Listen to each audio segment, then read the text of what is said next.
Isang mapagpalang araw po sa inyo, Sir Blair, at sa lahat po ng nakikinig ng inyong mga kwento sa inyong mga YouTube channel na The Voice Addict at mga kwento ni Apong Isaac.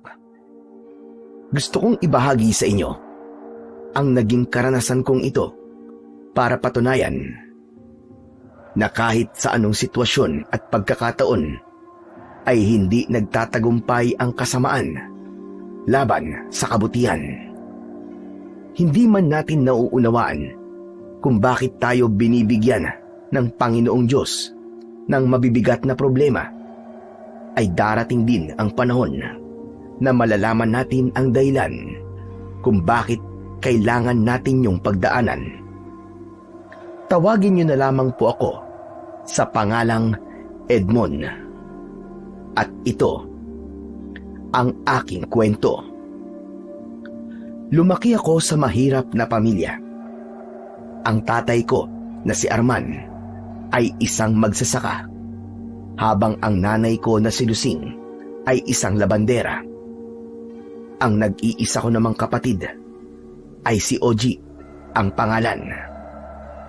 Sa kabila ng kahirapan, ay iginapang ng mga magulang ko ang aking pag-aaral hanggang sa nakapagtapos ako ng 2 taong kurso sa kolehiyo.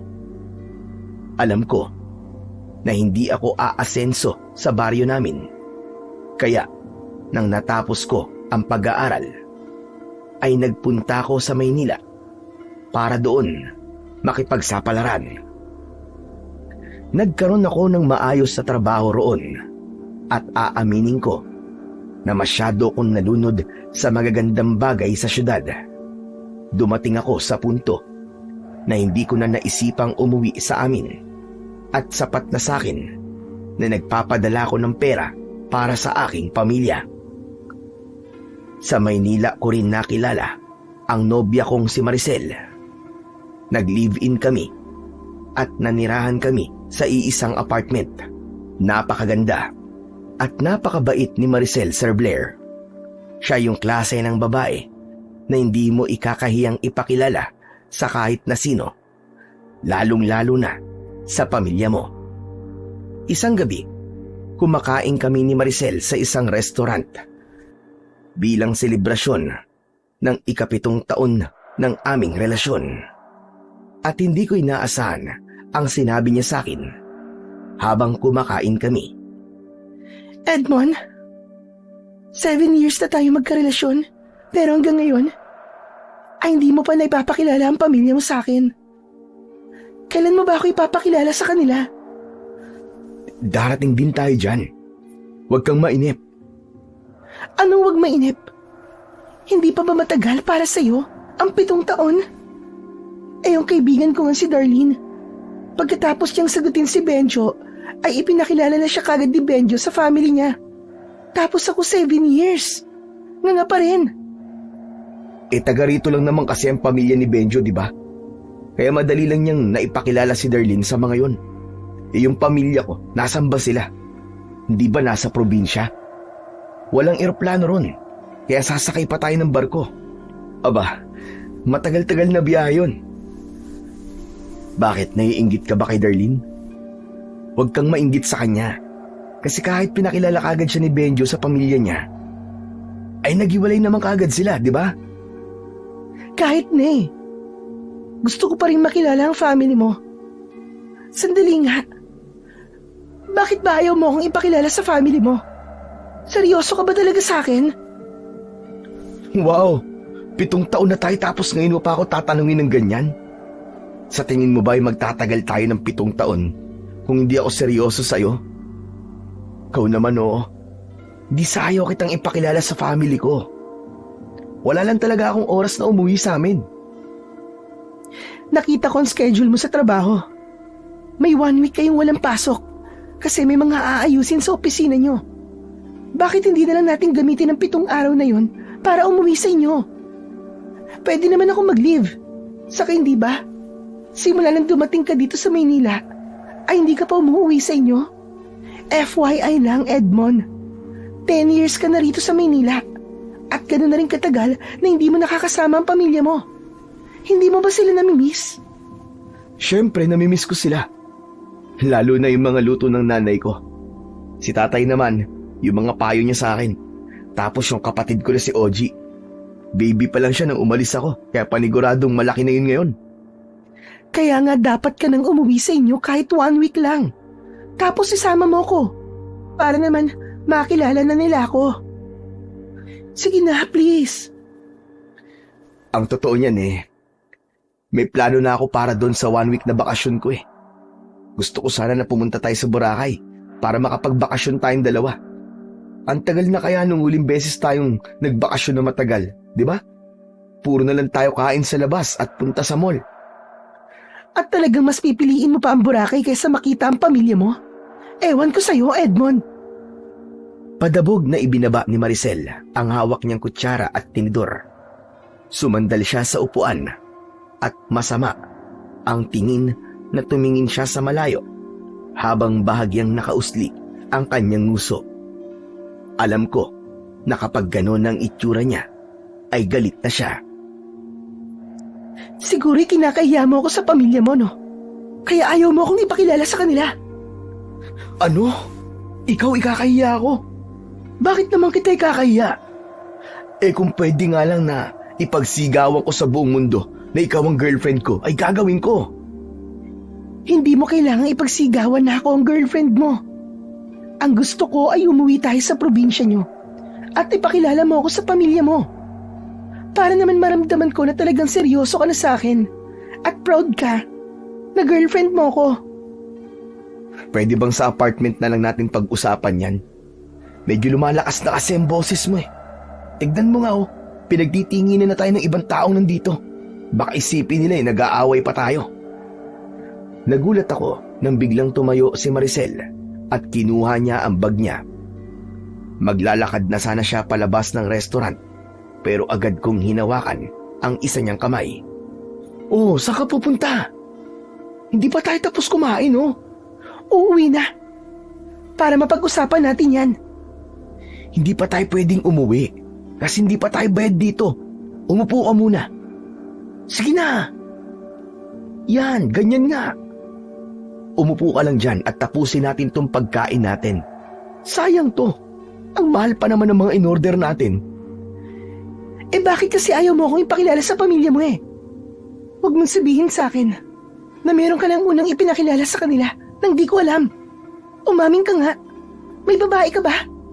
O baka naman kabit mo ko? Dumali ka na naman sa pagiging praning mo. Wala akong ibang babae. Pambihira ka. Loyal ako sa'yo. Faithful pa. Sige, para matahimik ka na. Ipapakilala na kita sa pamilya ko. Uuwi tayo sa amin sa susunod na linggo. At 1 week tayo ron, okay? Talaga? Seryoso ka ba dyan? Wala nang bawian ha? Oo, seryoso ako. Alam mo namang ayokong nagagalit ka sa akin Saka, para hindi na kung ano-anong iniisip mo. Talagang love na love mo ko, no? Thank you, babe. Isang pilit na ngiti na lang ang naisagot ko kay Maricel at muli naming ipinagpatuloy ang aming pagkain. Pero, habang lumilipas ang mga minuto, ay unti-unti kong napagtanto ang malaking pagkukulang ko sa aking pamilya, lalo na sa aking nanay at tatay. Oo, buwan-buwan akong nagpapadala sa kanila ng pera, pero alam kong hindi yun sapat para sa kanila. Hindi sila kontento sa ibinibigay ko sa kanila, pero alam kong napakalaki na ng utang ko sa kanila pagdating sa oras at panahon. At baka nga tama si Maricel na panahon na para makasama ko ang aking pamilya at maipakilala ko sa kanila ang aking nobya. Mabilis na lumipas ang mga araw hanggang sa dumating na ang araw ng pag-alis namin ni Maricel. Siniguro namin na wala kaming nakalimutan gaya ng mga damit, personal na gamit at mga pasalubong. Nang sumakay na kami ng barko, ay napakasaya ni Maricel dahil yun pala ang unang beses na nakasakay siya sa ganun. Halos isang araw ang naging biyahe namin sa barko bago yun dumaong sa pier. Mula roon ay sumakay naman kami ng bus para makapunta sa probinsya ko.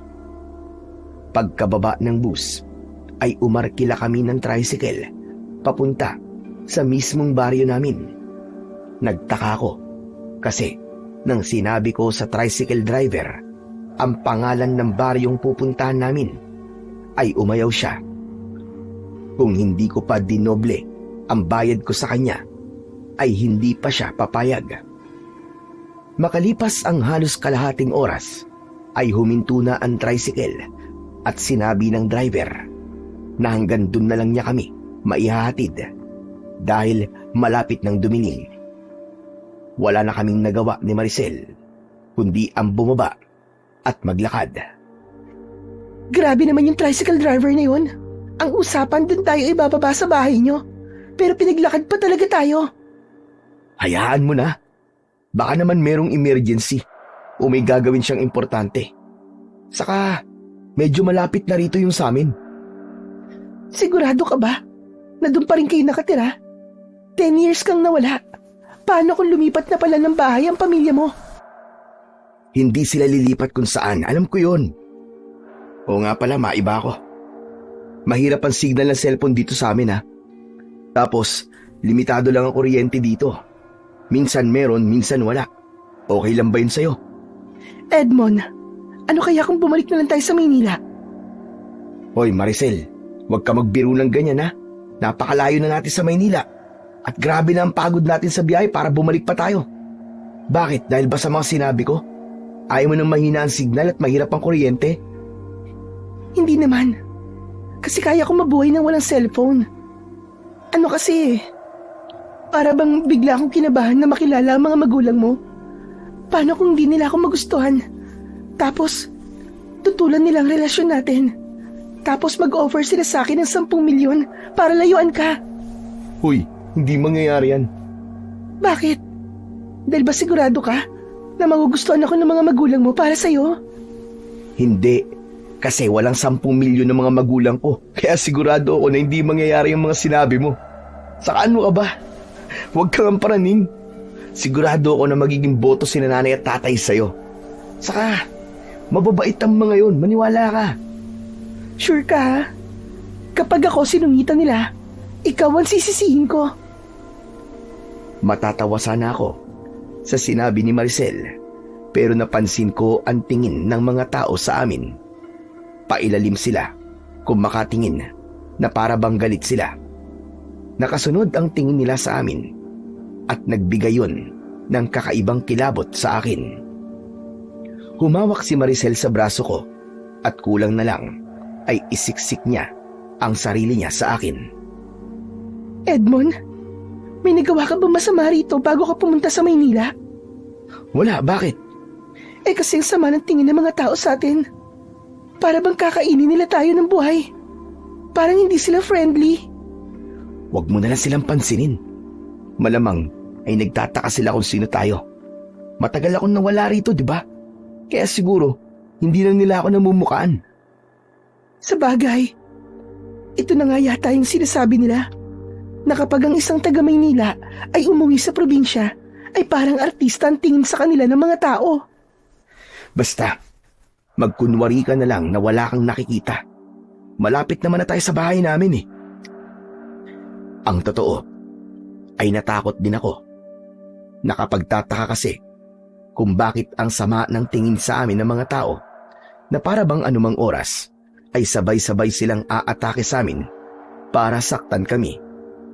Ipinakita ko na lang kay Maricel na wala lang yun sa akin para hindi siya masyadong matakot. Makalipas ang ilang minuto ng paglalakad, ay narating na namin ni Maricel ang harapan ng aming bahay. Isa yung kubo na may katamtamang laki na nakatayo sa medyo malawak na bakuran. Napangiti ako dahil sa napakaraming alaala ang bumalik sa utak ko. Nakakatuwa din na medyo napalaki ni nanay at tatay ang bahay namin.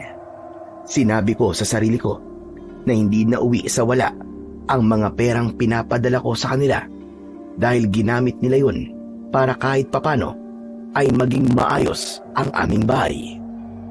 Habang naglalakad kami, palapit sa mismong bahay, ay isang batang lalaki ang lalabas sana sa pinto, pero nagulat siya nang nakita niya kami ni Maricel. Nagmamadali siyang bumalik sa loob. Sigurado ko na ang kapatid kong si Oji ang batang yon. Nang makapasok na kami sa bahay, ay wala kaming nakitang tao. Meron dong 2 kwarto. Malamlam ang ilaw sa maliit na sala. Nasaan na kaya si nanay at tatay? Aba malay ko, parehas lang naman tayong kararating nandito. Pero sino yung batang lalaki kanina? Nasaan na siya? Si Oji yun. Bunso kong kapatid. Baka natakot o kaya ay nahiya. Nagtatago siguro siya sa kwarto. Sandali, titignan ko lang. Sino kayo? Anong ginagawa niyo rito sa loob ng pamamahay ko? Nagulat kami ni Maricel nang isang lalaki ang nagsalita sa aming likuran.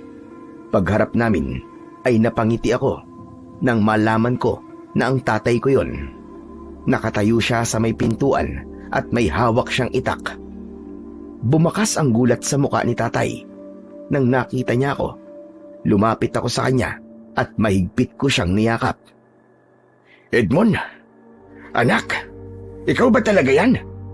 Ako nga po, tay, bakit? Di niyo po ba ako nakilala? Sa bagay, mas gumapo po ako ngayon, di ba? Anong ginagawa mo rito? Bakit ka pa bumalik dito? Tatay naman, kung makapagtanong po kayo parang hindi kayo masayang nakita niyo ako. 10 taon po akong nawala, tay. Ang babaeng yan, sino siya? Girlfriend ko po, tay, magiging asawa ko na. Si Maricel. Maricel, siya ang tatay ko. Si Arman. Hello po, Tito Arman. Nice meeting you po. Inilahad ni Maricel ang isa niyang kamay, pero tinignan lang yun ni tatay. Makalipas ang ilang segundo, ay tila napapahiyang binawi ni Maricel ang kamay niya.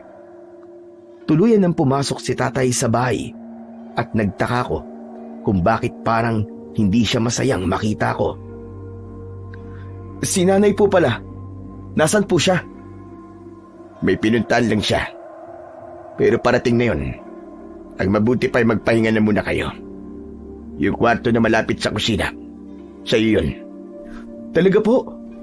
Hindi po ako makapaniwala na kahit matagal na akong hindi nakakauwi rito, ay pinagpagawa niyo pa rin po ako ng sarili kong kwarto. Dati po kasi, pangarap ko lang na magkaroon ako ng sariling kwarto rito. Tapos ngayon meron na. Galing! Huwag ka nang maraming sinasabi. Magpahinga na kayo. Sige ho. Napagod din po kasi kami sa haba ng biyahe. Maricel, tara na. Magpahinga na muna tayo. Ngumiti si Maricel kay tatay, pero seryoso lang siyang tinignan ng tatay ko. Binuhat na namin ang aming mga dala at saka kami pumasok sa kwarto ko. Isinarado ko ang pinto at binuksan ang ilaw. Meron dong isang papag na may manipis na kutsyon, isang aparador at lamesa na may isang upuan. Inilagay muna namin ni Maricel ang mga dala namin sa isang sulok at humiga na ako sa papag, habang si Maricel ay umupo sa gilid ng papag habang nakatanaw sa nakabukas na bintana. Bakit hindi ka pa humiga rito sa tabi ko? Halika na, para makapagpahinga na tayo. Sa tingin mo ba, hindi ako nagustuhan ng tatay mo para sa'yo? Ha? Bakit mo naman nasabi yan? Bulag ka ba, Edmond? Hindi mo ba nakita na makikipag-shakehan sana ako sa kanya, pero hindi niya kinuha yung kamay ko?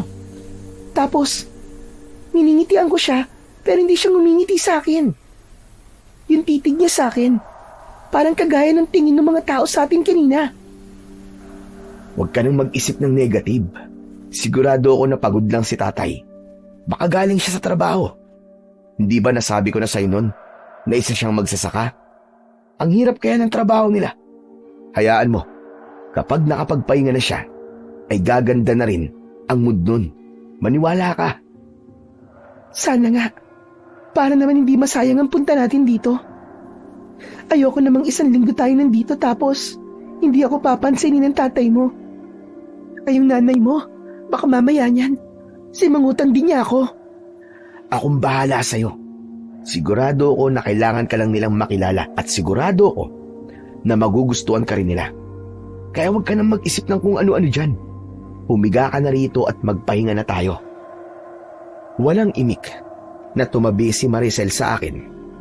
Yumakap siya sa akin at nang pumikit siya ay pumikit na rin ako. Hindi nagtagal ay parehas na kaming nakatulog dahil sa pagod namin sa napakahabang biyahe kanina. Hindi ko alam kung gaano kami katagal na nakatulog ni Maricel.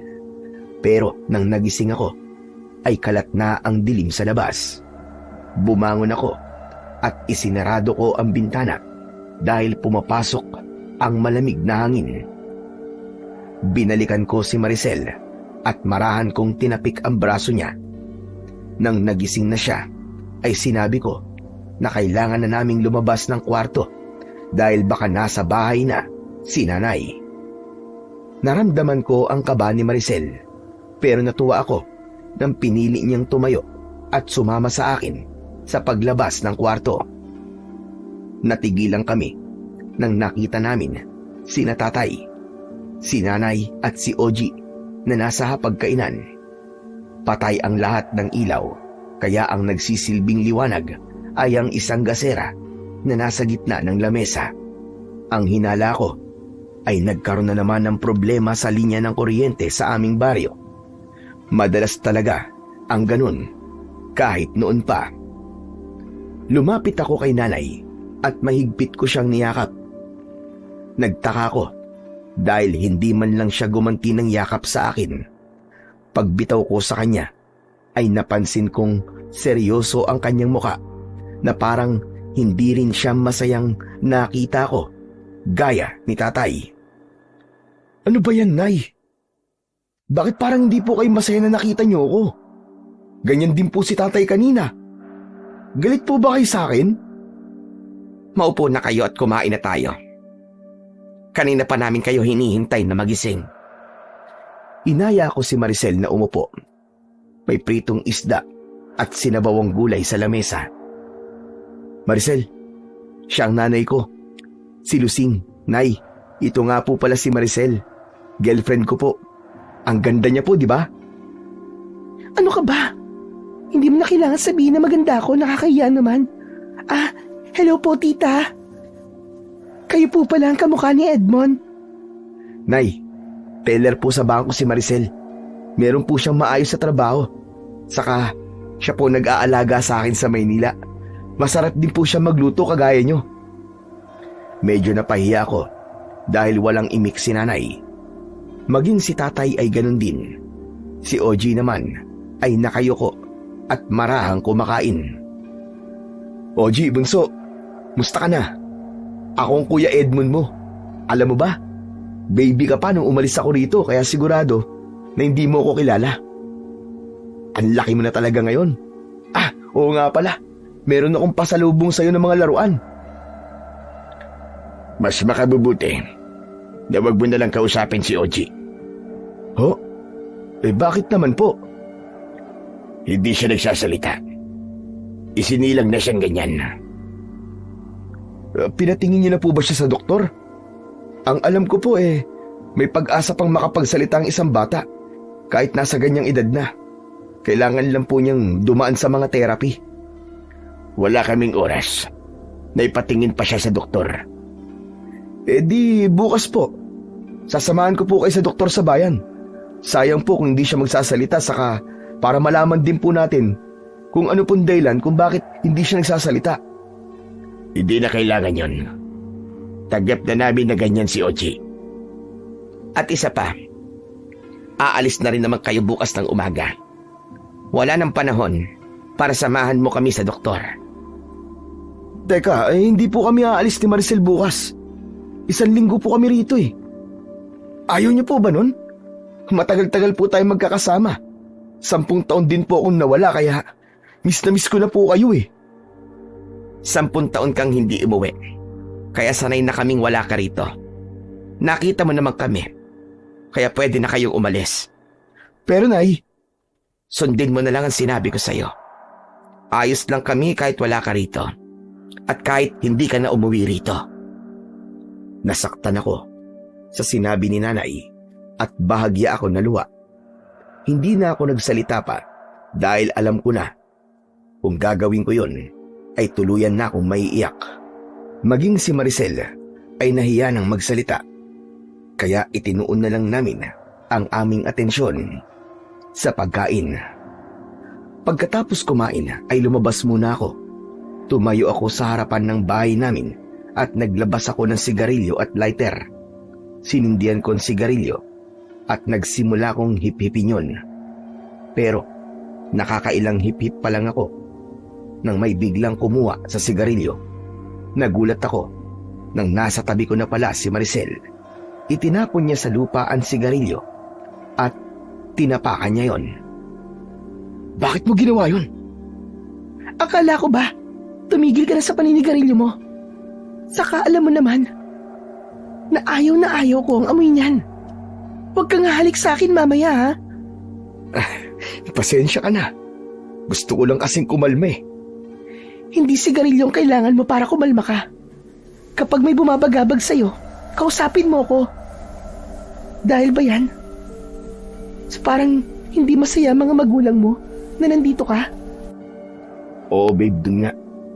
Saka sa sinabi ni Nanay, nasanay na sila na wala ako rito. Ang sakit lang kasi bilang isang anak na marinig ang ganun sa mismong nanay ko. Alam ko kasalanan ko kasi masyado ako nalibang sa Maynila. At inisip ko na okay lang kahit hindi ko sila bisitahin dito. Basta't nakakapagpadala ako ng pera. Hindi pala dapat ganun. Mas importante pala talaga ang oras kaysa pera. Hindi ko rin masisisi ang mga magulang mo.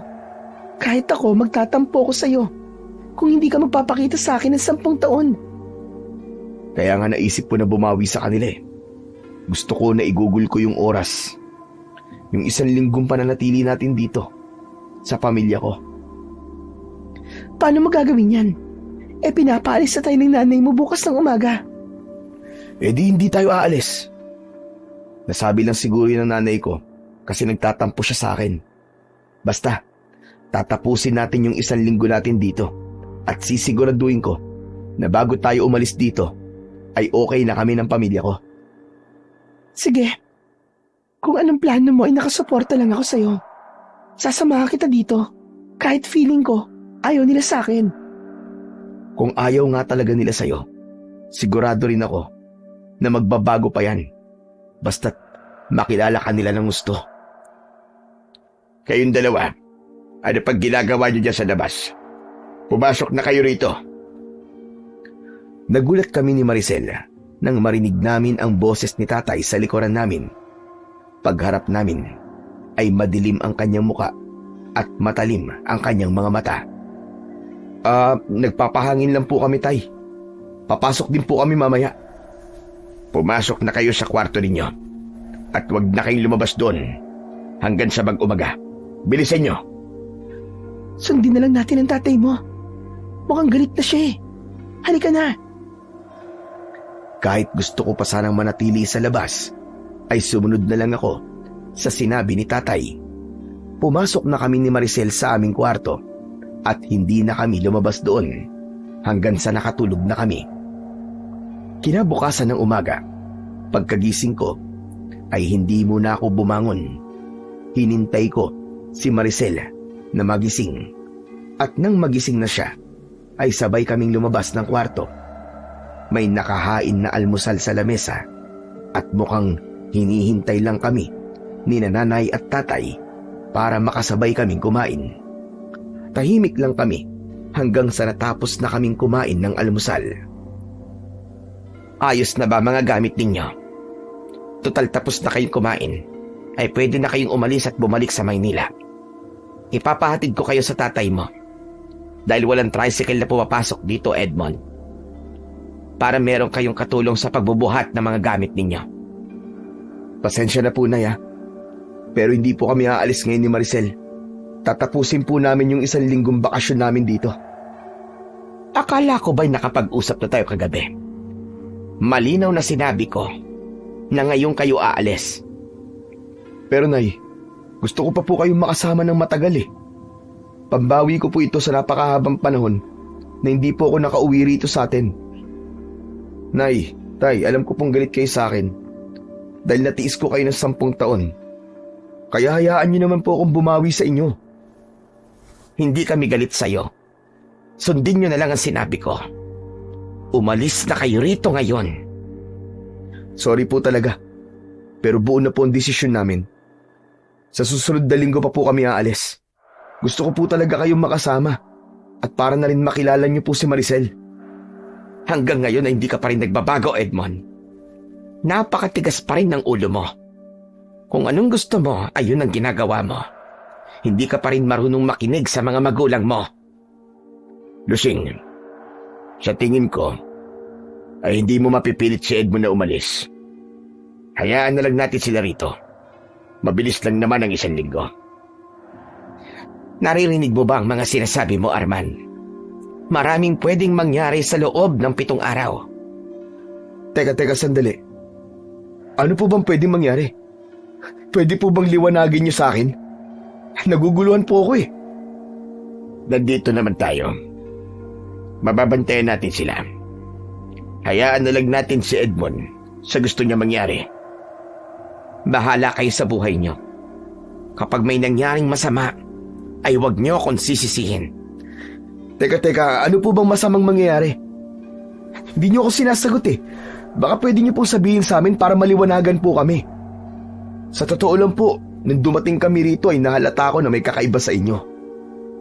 May dapat po ba kaming malaman? Walang kakaiba sa amin, Edmond. Pero mukhang desidido na talaga kayong hindi umalis ngayong araw. Sige. Pumapayag na ako na dumito kayo ni Maricel ng 1 linggo. Pero meron kayong dapat sundin na mga bagay. At ayokong magtatanong kayo kung bakit nyo kailangang gawin ang mga yon. Una, kahit anong marinig o makita nyo, ay huwag nyo nang pansinin, lalo na tuwing gabi. At huwag kayong makikipag-usap sa ibang tao. Dito lang kayo sa loob ng bahay. At hanggat maaari, ay huwag kayong magpapakita sa kahit na sino. At pagsapit ng 9:00 ng gabi, dapat ay nasa loob na kayo ng kwarto ninyo. Hindi kayo maaaring lumabas doon hanggat hindi sumasapit ang umaga. Paano naman po kung gagamit po kami ng banyo? Meron akong arenola. Ipapahiram ko yun sa inyo. Ano po ba talaga nangyayari? Bakit kailangan namin gawin ang mga sinabi niyo, Nay? Hindi ka ba marunong makaintindi? Ang sabi ko, huwag ka nang magtanong.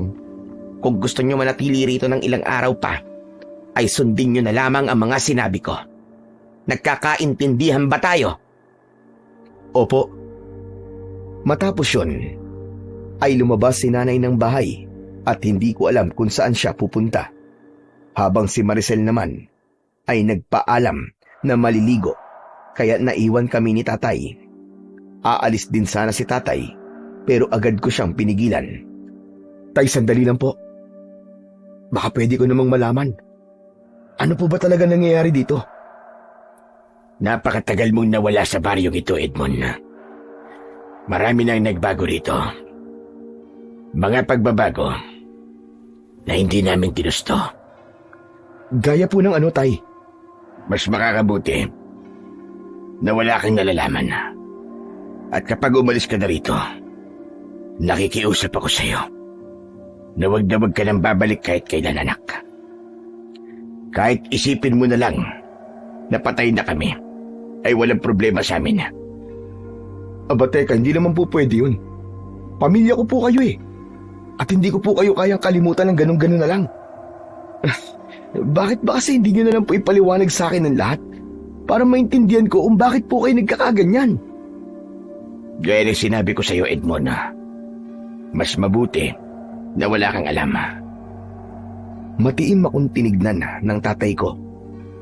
Tila may gusto pa siyang sabihin sa akin, pero halatang pinipigilan niya ang kanyang sarili. Umalis na rin siya. At napaisip ako kung ano nga ba talaga ang nangyayari. at napakalaki ng pinagbago ng mga magulang ko. Hindi kasi ganun ang pagsalubong na inaasahan ko. Ang nasa utak ko ay magiging masaya sila sa pagdating ko, pero kabaligtaran ang nangyari. Halatang ayaw nila na naroon ako at hindi sila masaya na umuwi ako. Napatingin ako kay Oji na naglalaro sa sahig. May hawak siyang lumang robot na laruan at isang laruang dragon. Naalala ko ang mga laruan na binili ko para sa kanya, kaya kinuha ko ang mga yon sa kwarto at saka ako lumapit kay Oji. Napansin ko ang takot sa mga mata ni Oji at aalis sana siya, pero hinawakan ko ang braso niya. Teka, sandali lang Oji. Meron akong ibibigay sa'yo. Alam mo ba ang laman ng plastic na hawak ko? Mga laruan to para sa'yo. Natatakot ka ba sa akin? Sa bagay, ngayon mo lang ako nakilala. Baby ka pa kasi nung umalis ako rito eh. Pero ako ang kuya mo. Sandali, at ipapakita ko sa'yo ang mga laruang binili ko para sa'yo. Isa-isa kong nilabas ang laman ng hawak kong plastic. Meron doong iba't ibang klase ng laruan, gaya ng baril-barilan, mga sasakyan, at isang robot. Nahihiyang hinawakan at tinignan ni Oji ang mga yon. Yan, ang dami mo ng laruan ano? Hindi mo na kailangang pagtiisan yan luma mo mga laruan. Sa'yo lahat yan ha. Hayaan mo, sa susunod na araw ay pupunta tayo sa bayan. Tapos, ibibili pa kita ng mga laruan mo. Para ikaw mismo makapili ng mga gusto mo. Tumingin si Oji sa akin at nahihiya siyang ngumiti. Muli akong napangiti dahil yon ang unang beses na nakita kong ngumiti ang kapatid ko. Oo nga pala Oji, alam mo ba kung ano nangyayari rito? Bakit ganun si nanay at tatay? Bakit parang meron silang tinatago sa akin na takot silang malaman ko? Ay, nakalimutan ko nga pala. Di ka nga pala nakapagsasalita. Paano mo nga pala masasagot ang mga tanong ko? Ipinakita sa akin ni Oji ang laruan niyang robot at dragon. Ibinangga niya ang dragon sa robot na para bang inaatake ng dragon ang robot. Itinumba niya ang robot at sa kanya inilapit sa mukha ko ang dragon. Hindi ko maintindihan ang ibig mong sabihin eh. Kung nakakapagsalita ka lang sana. Ikaw malamang ang magsasabi sa akin ng mga dapat kong malaman. Isang malalim na buntong hininga ang pinakawalan ko. Napakabigat ng pakiramdam ko ng sandaling yon dahil sa dami ng katanungan na tumatakbo sa isip ko. Pero umasa ako na sa loob ng 1 linggo ay masasagot ang mga yon dahil alam kong hindi ako matatahimik hanggat hindi ko nalalaman kung ano ba talaga ang nangyayari sa mga magulang ko. Kinagabihan, pagsapit ng 9:00 ng gabi, ay pumasok na kami ni Maricel sa kwarto. Hindi nagtagal, ay may kumatok sa pinto. Pagbukas ko ng pinto, ay naroon si nanay at iniabot niya sa akin ang arinola. Walang imik siyang umalis at doon ko na isinarado ang pinto. Bakit may dala kang kaldero? Magluluto ba tayo dito sa kwarto mo? Nakakatawa ka naman. Hindi mo ba alam kung ano to? Hindi to kaldero. Arinola ang tawag dito. Dito tayo iihi para hindi na tayo lumabas para magpunta sa banyo. Hindi ba sabi ni nanay ay hindi na tayo pwedeng lumabas ng kwarto mula 9:00 ng gabi hanggang umaga? Eh baka naman pumanghi dito sa kwarto natin. Kaya nga meron tong takip eh, para hindi mangamoy kung ano man ang laman nito. Masasanay ka rin sa paggamit nito. Saka 1 linggo lang naman tayong ganito. Kaya pagtiisan na lang natin. Alam mo, ang weird talaga. Alin? Itong arinola? Hindi yan. Yung nanay at tatay mo. Sorry ha, pero ang weird nila. Yun nga rin na napansin ko sa kanila eh. Ibang-iba sila sa nakasama ko bago ako umalis dito. Pakiramdam ko nga ibang tao na sila eh. Para bang hindi ko na sila kilala. Nakita mo na? Ikaw na mismong anak nila ang nagsasabi. Para kasing hindi normal na hindi sila masaya na umuwi ka rito matapos ang 10 taon. Hindi ba? Dapat ay masaya sila. Yan nga rin ang iniisip ko, babe. Pero hindi kaya galit lang talaga sila sa akin kasi ang tagal kong hindi sila binisita. Baka yun ang paraan nila para iparamdam sa akin ang galit nila. Yung ipinapakita nila na hindi sila masayang makita ako at gusto pa nila akong paalisin. Kaya nga tama rin na hindi tayo umalis. Ito na ang pagkakataon mo para bumawi sa kanila. Maglaan ka ng oras sa kanila. Magbanding kayo. Salamat sa ideya. Hayaan mo at gagawin ko yan. Pero sa ngayon, matulog na tayo. At medyo inaantok na ako eh. Ako rin. Ang bilis kong antukin dito. Kasi walang mapagkakaabalahan dito eh. Kahit TV wala. Ibinalot ni Maricel ang sarili niya sa kumot at tumalikod na siya sa akin. Umayos na ako ng pagkakahiga at pumikit na ako para matulog na. Makalipas ang ilang sandali ay nagising ako dahil sa paulit-ulit na pagtapik ni Maricel sa mukha ko. Ano ba yun? Bakit? Nauuhaw ako, babe. Ikuha mo naman ako ng tubig. Sandali lang, inaantok pa yung tao eh. Nauuhaw nga ako eh. Sige na, ikuha mo na ako ng tubig. Napilitan akong tumayo kahit inaantok pa ako. Pupungas-pungas akong lumabas ng kwarto at sumalubong sa akin ang kadiliman. Nagtungo ako sa kusina at habang kumukuha ako ng tubig ay napansin kong nakaawang ang pinto ng kwarto ni nanay at tatay. Doon din natutulog si Oji kasama nila. Hindi ko alam pero parang may kung anong puwersang nag-utos sa akin na sumilip sa kwartong yon. Ipinatong ko muna sa lamesa ang baso at marahan akong naglakad papunta sa pinto. Sumilip ako at napansin kong nakabukas ang bintana. Dahil bilog ang buwan ng gabing yon, kahit paano ay may liwanag sa loob ng kwarto. Nagtaka ko dahil wala roon si nanay, si tatay at si Oji. Pumasok ako sa kwarto at sumilip ako sa bintana pero hindi ko sila nakita sa labas. Isinarado ko ang bintana at bumalik ako sa kusina para kunin ang isang baso ng tubig. Dinala ko yon kay Maricel. Umupo ako sa gilid ng papag at inisip ko kung saan maaaring pumunta ang pamilya ko. Thank you sa tubig, babe ah. Oh, anong ginagawa mo? Bakit nakaupo ka pa dyan? Halika na rito, matulog na ulit tayo. Wala si nanay at tatay. Anong sinabi mo?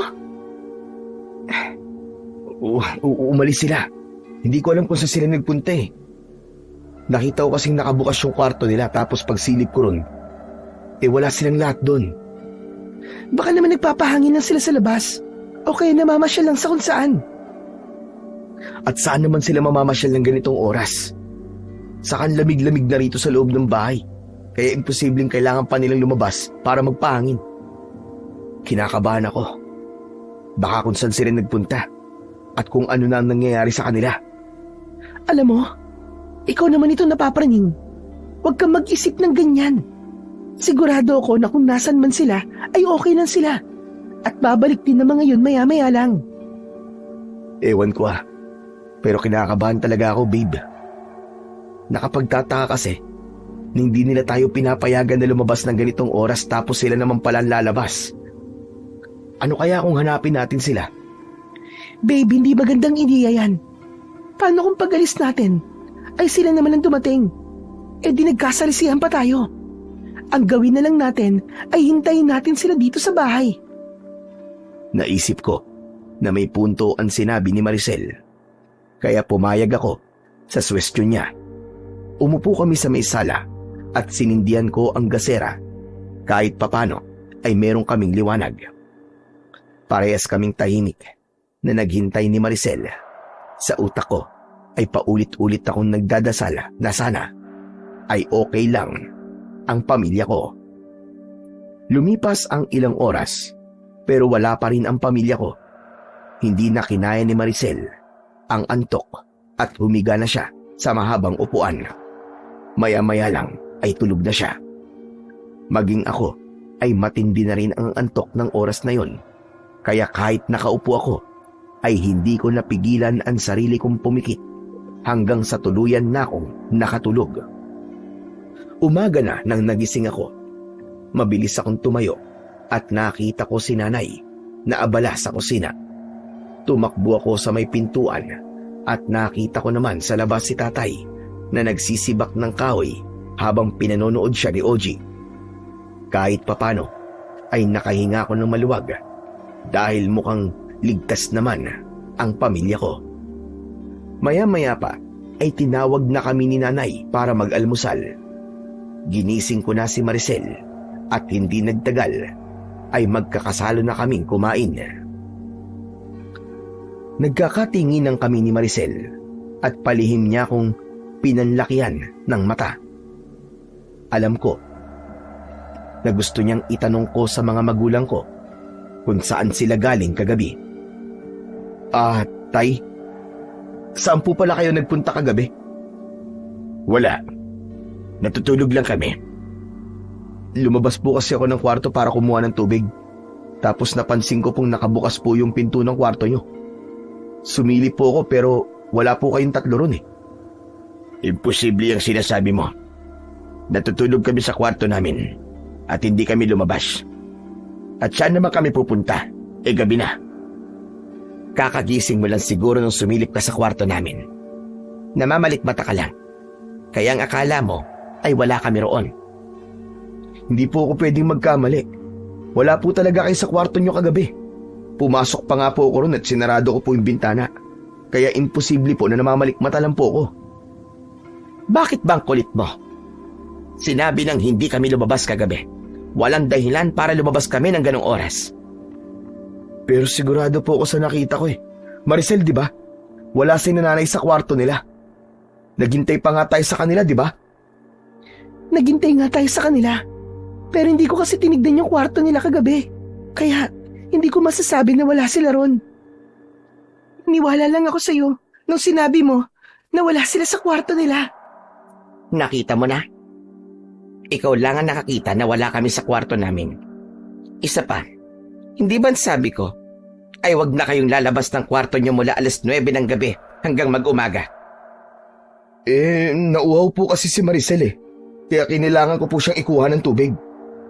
Kung ganon mamayang gabi, ay magsimula na kayong magdala ng pitsyel na may tubig at baso sa kwarto ninyo para hindi nyo na kailangan pang lumabas.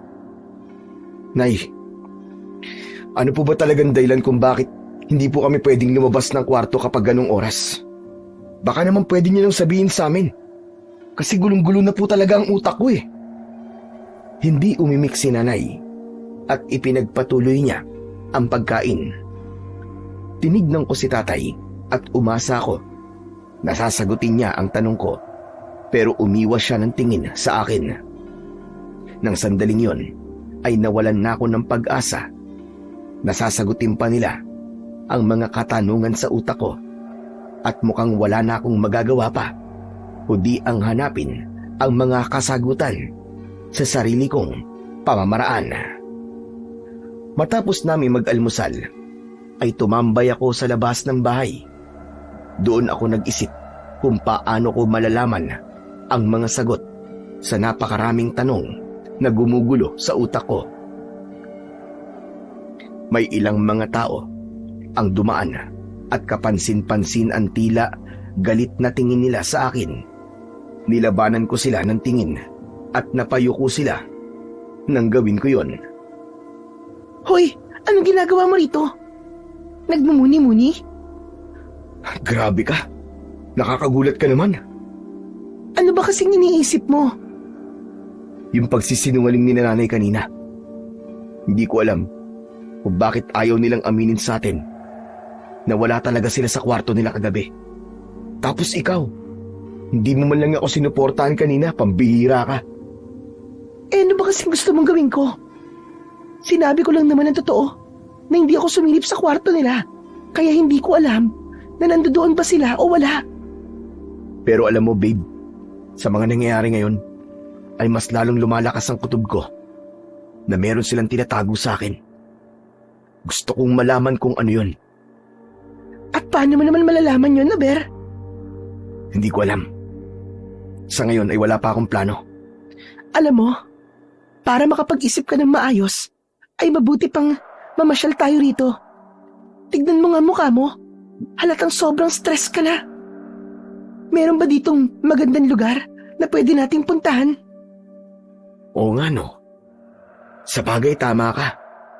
Simula nang dumating tayo rito, ay wala nang tigil ang utak ko sa pag-iisip sa kung ano ba talaga nangyayari sa pamilya ko. Merong magandang lugar dito, babe. Talaga? Saan? Baka pwedeng puntahan natin ngayon para hindi pa laging nandito lang tayo sa bahay nyo. Meron ditong burol sa may dulo nitong baryo.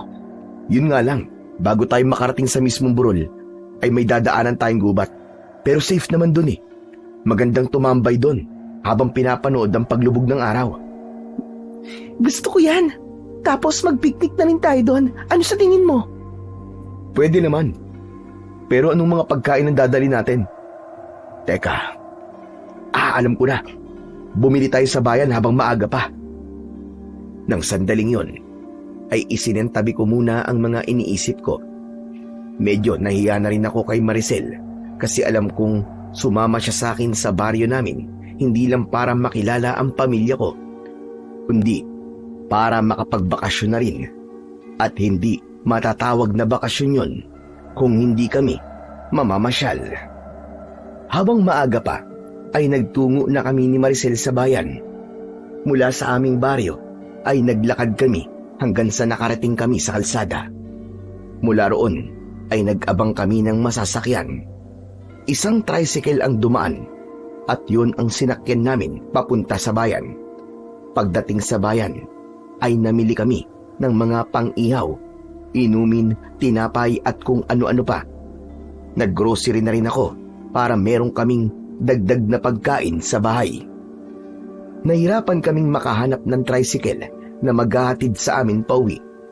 Sa tuwing binabanggit ko kasi ang pangalan ng aming lugar, ay tumatanggi na kagad ang mga tricycle driver na para bang meron silang kinatatakutan sa lugar namin. Sa awa ng Diyos, isang tricycle driver ang pumayag na ihatid kami, pero doble na naman ang bayad. Pinatos na namin yon, kesa naman hindi kami makauwi. Nang nakarating na kami sa bahay, ay agad naming inayos ni Maricel ang aming mga pinamili. Habang ginagawa namin yon, ay dumating si tatay. Galing ba kayo sa bayan? Opo tay. Namili po kami ng mga kailangan natin dito sa bahay. Napansin ko po kasi na paubos na po yung mga dilata at bigas natin eh. Maraming salamat anak. Naku, wala yun tay. Hayaan niyo po, bago po kami umalis ni Maricel, ay ipag-grocery ulit namin kayo. Mas marami pa sa mga binili namin ngayon. Hindi lang dyan ako sa'yo nagpapasalamat anak, kundi pati na rin sa pagsuporta mo sa amin pagdating sa pinansyal. Alam kong gusto rin itong sabihin ng nanay mo sa'yo. Hindi mo alam kung gaano kami nagpapasalamat dahil hindi mo kami nakakalimutan. Hindi naman po pwedeng hindi ko kayo tulungan kasi kayo po ang dahilan kung bakit po ako nagkaroon ng magandang trabaho. Kung di niyo po ako pinagsikapan noon ni nanay na makapagtapos sa college, malamang hindi po ako nakapunta sa Maynila. Alam kasi namin kung gaano kataas ang pangarap mo. Hindi lang para sa sarili mo, kundi para na rin sa amin. Huwag po kayo mag-alala tay. Kapag po naging okay na ang lahat at na-promote po ko, ay sisikapin ko po na makabili ng bahay sa Maynila o kaya kahit saan lugar na malapit po sa Maynila. Para doon na po kayo titira ni nanay. Nang sa ganun po, ay madali ko na po kayo mapupuntahan. Gustuin man naming umalis sa lugar na ito, ay hindi na pwede. Ha? Bakit naman po? Pwede naman po kayong bumisita rito. O kaya ibenta na po natin itong lupa natin dito.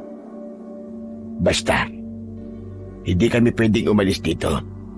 At huwag kang mag-alala sa amin. Dahil sanay na kami sa buhay namin dito. Naramdaman ko na umiwas si tatay nang nag-iba ang aming pinag-uusapan. Naisip niya siguro na baka tanungin ko siya kung bakit hindi sila pwedeng umalis sa baryo namin. Walang paalam na tumalikod siya at lumabas ng bahay. Ganun pa man ay masaya ko sa mga salitang narinig ko mula sa tatay ko, nang dahil kasi sa mga sinabi niya kahit papano ay nabawasan ang pangamba ko na baka galit sila sa akin ni nanay. Pagsapit ng 5:00 ng hapon ay umalis na kami ni Maricel para magtungo sa burol. Isang basket ang dala namin na naglalaman ng mga pagkain at inumin. Hindi na kami nakapagpaalam sa mga magulang ko dahil wala sila sa bahay at maging si Ogie. Umalis sila at wala kaming ideya kung saan sila nagpunta.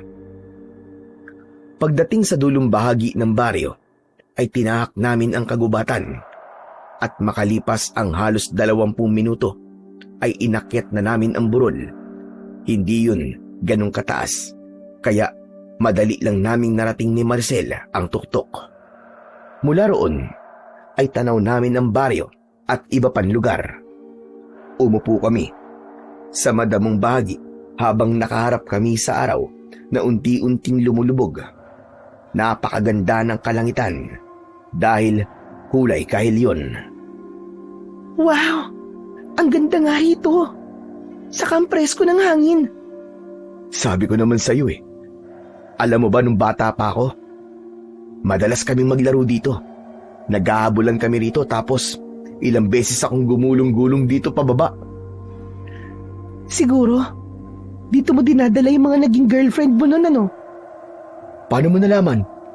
Nako, sinasabi ko na nga ba? Dinala mo ako sa lugar na to kung saan mo dinadala mga naging ex mo. Eh ano naman? Ex na nga sila, di ba? Pero ikaw naman ang present at future ko. Joke lang. Iniinis lang kita. Oo nga pala. Siguro ang saya mo kasi nagpasalamat si Tito Arman sa'yo kanina. Sinabi mo pa. Hindi nga ako makapaniwala na sasabihin niya ang mga yun sa akin eh. Kasi simula nang dumating tayo rito, ay malamig ang pakikitungo nila sa atin. Pero alam mo babe, nagtataka talaga ako kung bakit ayaw nang umalis ni na tatay sa baryo namin. Eh baka kasi ang gusto nila ay dito na sila tumanda. Hindi eh.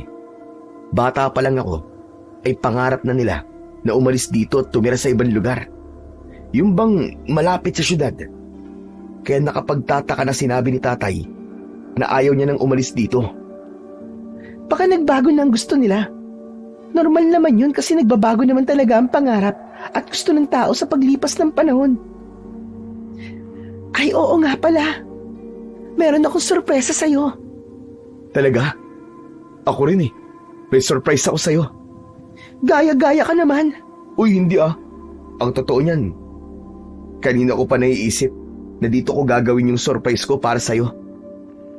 Ano ba yung surprise mo na yan?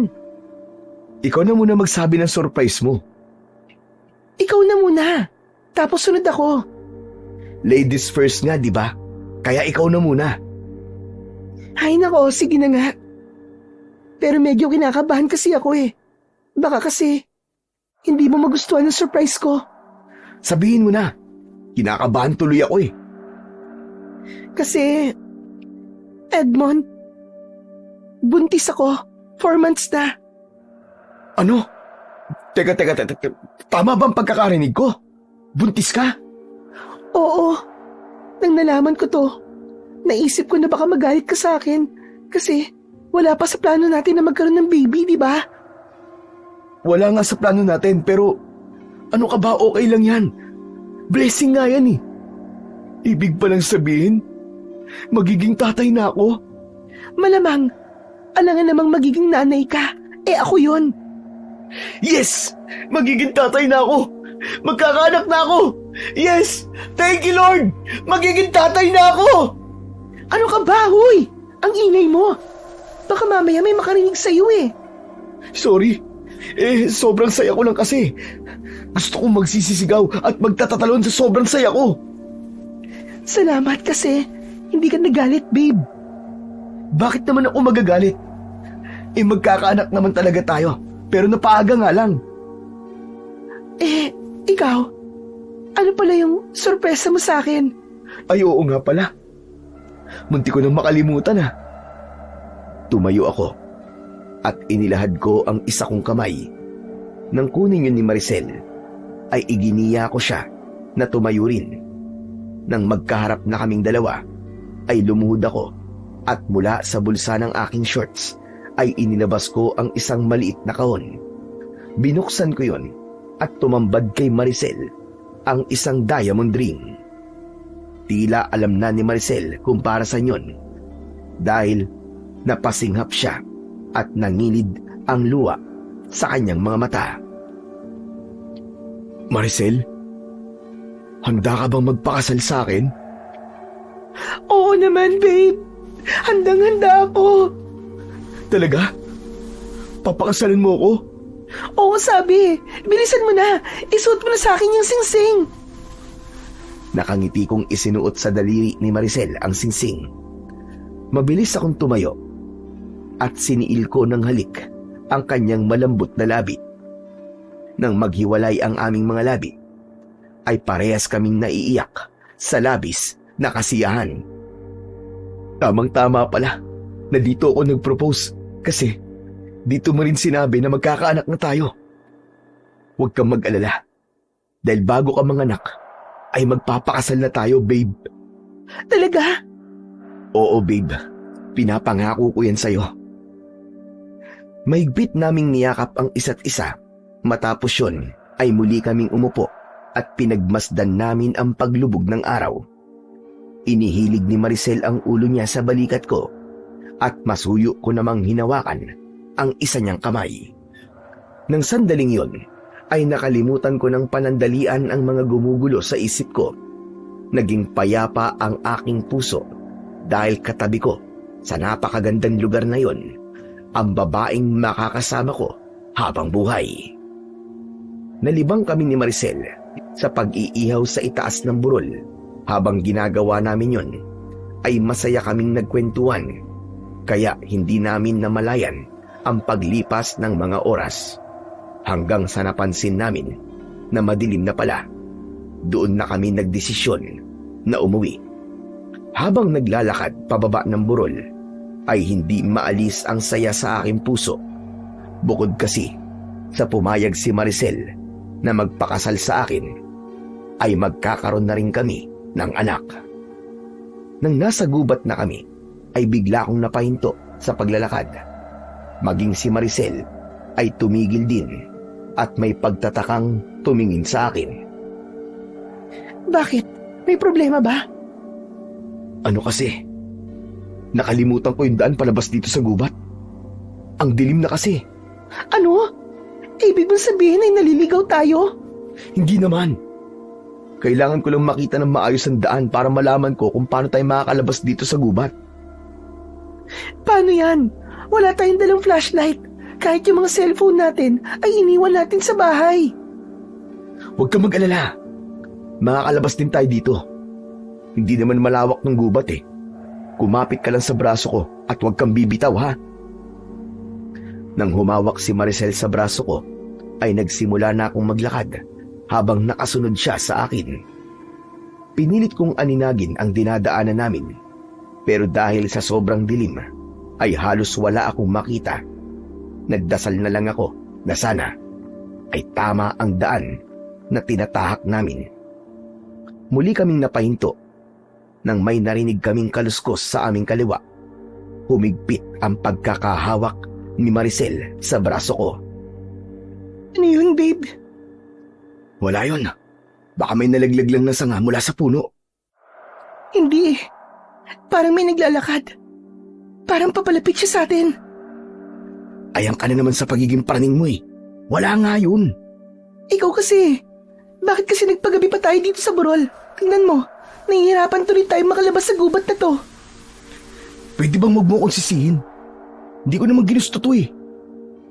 Gumapang ang kilabot sa buong katawan ko nang may narinig kaming mabibigat na yabag ng paa na papalapit sa amin. Agad kong hinila si Maricel at nagtago kami sa likod ng isang makapal na halaman. Ramdam ko ang panginginig ni Maricel dahil sa sobrang takot Maigpit kong hinawakan ang kamay niya upang iparating sa kanya na ako ang bahala sa kanya. Mula sa mga siwang ng makapal na halaman ay nakita namin ang isang nilalang na may kahindik-hindik na anyo. Matutulis ang mga kuko at ngipin niya. Ang mga mata niya ay malalaki at pulang-pula. Palinga-linga siya sa paligid na parabang meron siyang hinahanap. Hanggang sa biglang tumingin ang nilalang sa pinagtataguan namin ni Maricel. Malakas siyang sumigaw at tumakbo siya papunta sa amin. Inutusan ko si Maricel na tumakbo at sabay kaming tumayo at tumakbo ng napakabilis. Diyos ko! Anong klaseng halimaw ba yon? Hindi ko alam. Ngayon lang ako nakakita ng ganong kapangit na nilalang. Ramdam ko na nakasunod pa rin sa amin ang nilalang na yon. Nang lumingon ako, ay napasigaw ako dahil abot kamay na kami ng halimaw. Susunggaban na sana kami ng halimaw, pero isang halimaw pa ang biglang dumating at sinunggaban niya ang halimaw na humahabol sa amin ni Maricel. Walang ibang nasa isip ko kundi ang makauwi kami sa bahay, kaya hindi ko na inalam pa kung ano ang nangyayari sa dalawang halimaw. Tuloy-tuloy lang kami sa pagtakbo at tila himala na nagawa naming makalabas sa gubat. Mula roon ay naging madali na para sa amin ang pagtukoy sa daan pauwi sa bahay. Nang makarating kami sa bahay, ay malakas at sunod-sunod akong kumatok sa pinto. Si tatay ang nagbukas sa amin at nagmamadali kaming pumasok. Habol namin ni Maricel ang aming paghinga. Saan kayo galing? At ngayon lang kayo umuwi? Tay, hindi po kayo maniniwala sa sasabihin ko sa inyo. Pero may humabol po sa aming halimaw. Nakakatakot po ang itsura niya. Ano bang halimaw ang sinasabi mo? Sandali, tay. Si nanay, nasan po siya? Nasa labas pa siya. Dahil hinahanap niya kayo. Delikado po sa labas. Baka makasalubong po ni nanay yung halimaw. Kailangan po nating hanapin si nanay, tay. Biglang bumukas ang pinto at pumasok si nanay. Seryoso ang mukha niya. Nagpasalamat ako sa Diyos dahil ligtas siya. Hindi niyo na ako kailangang hanapin. Dahil nandito na ako. Diyos ko, maraming salamat po at ligtas kayo, Nay. Nay, may halimaw pong humabol sa amin ni Maricel sa gubat. Mabuti na lang po't nakatakas kami sa kanya. Pero nagawa namin makatakas kasi bigla po siyang sinugaban ng isa pang halimaw. Halimaw? Ang ibig mo ba sabihin aswang? Lusing, huwag mo akong pigilan, Arman. Kailangan nang malaman ng anak mo ang katotohanan para makapag-ingat sila ni Maricel. Teka, ano pong aswang ang sinabi niyo kanina, Nay? Yung halimaw na humabol sa inyo, isa yung aswang. May aswang dito sa baryo natin at yun ang dahilan kung bakit hindi namin kayo pinapalabas tuwing gabi. Bakit naman ngayon nyo lang po sinabi? Kung alam po namin na may aswang dito, hindi na po sana kami nagpagabi sa burol. Sinabi ko na sa inyo ang dapat niyong gawin. Pero kayo tong hindi marunong sumunod. Tignan niyo ang nangyari sa inyo ngayon. Muntik na kayong patayin ng aswang na yon. Pasensya na po talaga, Nay, Tay. Hayaan niyo po. At hindi na po kami magpapagabi sa labas. Tumingin ako kay Maricel. Napansin ko na namumutla siya at hindi pa rin nawala ang panginginig ng kanyang katawan. May pag-aalalang hinawakan ko ang braso niya. Ayos ka lang ba, babe? Kumusta ang pakiramdam mo? Okay lang ako. Napagod lang ako sa pagtakbo natin kanina. Ang mabuti pa ay magpahinga na kayo. At sana ay maging aral na sa inyong dalawa nangyari. Siguro naman ay hindi nyo na kami kikwestiyonin kung bakit hindi namin kayo pinapayagan na lumabas tuwing gabi. Opo, Tay. Naiintindihan na po namin. Matapos ang nakakatakot na pangyayaring yun, ay nagtungo na kami ni Maricel sa kwarto. Naunang humiga si Maricel habang ako ay nakaupo sa tabi niya. Panay ang haplos ko sa kamay niya para kahit papano ay kumalma siya. Hindi ako makapaniwala. Na totoo pala talaga ang mga aswang. Ang akala ko dati ay gawa-gawa lamang sila. Edmond, natatakot ako. Ano kaya kung umalis na tayo rito? Bumalik na tayo sa Maynila. Baka kasi kung ano pang mangyari sa atin dito. Hindi ko pwedeng iwanan ang pamilya ko rito habang alam ko na may aswang dito na pwedeng maging dahilan para mapahamak sila, babe. Ang gusto ko ngayon ay isama na sila sa Maynila para maging kampante ako. Pero ikaw na rin ang nagsabi na ayaw nilang umalis dito, di ba? Pipilitin ko sila. Ipapaintindi ko sa kanila na hindi na sila pwedeng manatili pa rito. Bahala na. Siguro naman ay maiintindihan nila ako. Pero alam kong natatakot ka, babe. Naiintindihan kita kasi kahit ako takot din. Ganito na lang, bukas ng umaga ay ihahatid kita sa pier para makasakay ka na ng barko. Eh ikaw, huwag mong sabihin na magpapaiwan ka rito. Oo, babe. Kailangan eh. Kakausapin ko pa kasi sila nanay at tatay. Kailangan ko pa silang kumbinsihin na sumama sa akin sa Maynila. Ayoko. Hindi ako aalis dito nang di ka kasama. Sa tingin mo ba'y makakampante ako sa Maynila habang alam ko na nasa panganib ang buhay mo rito? Kung hindi ka aalis, ay hindi rin ako aalis. Pero isipin mo naman ang batang dinadala mo, babe. Malaki ang tsansang ikaw ang pag-initan ng mga aswang dahil buntis ka. Sa pagkakaalam ko kasi, ay gustong-gusto ng mga aswang na biktimay ng mga buntis dahil sa sanggol na nasa kanilang sinapupunan. May tiwala ako sa'yo. Alam kong poprotektahan mo ko at ang anak natin. Basta, dito lang ako at magkasama tayong aalis dito. Alam ko na kahit na anong sabihin ko kay Maricel, ay hindi na magbabago ang isip niya. Nakita ko sa mga mata niya na desidido siyang manatili sa baryo namin kahit meron dong malaking banta ng panganib. Wala na akong nagawa kundi ang mangako sa sarili ko na gagawin ko ang lahat para protektahan si Maricel at ang magiging anak namin. Nang sumunod na araw, naisipan ko na sabihin sa mga magulang ko ang plano kong isama sila sa Maynila. Ngunit bago ko pa masabi yun, ay naunahan na ako ni tatay na magsalita. Ngayong alam nyo na ang nangyayari rito, mas makabubuti na umalis na kayo. Bumalik na kayong dalawa sa Maynila ngayon. Pasensya na po, tay.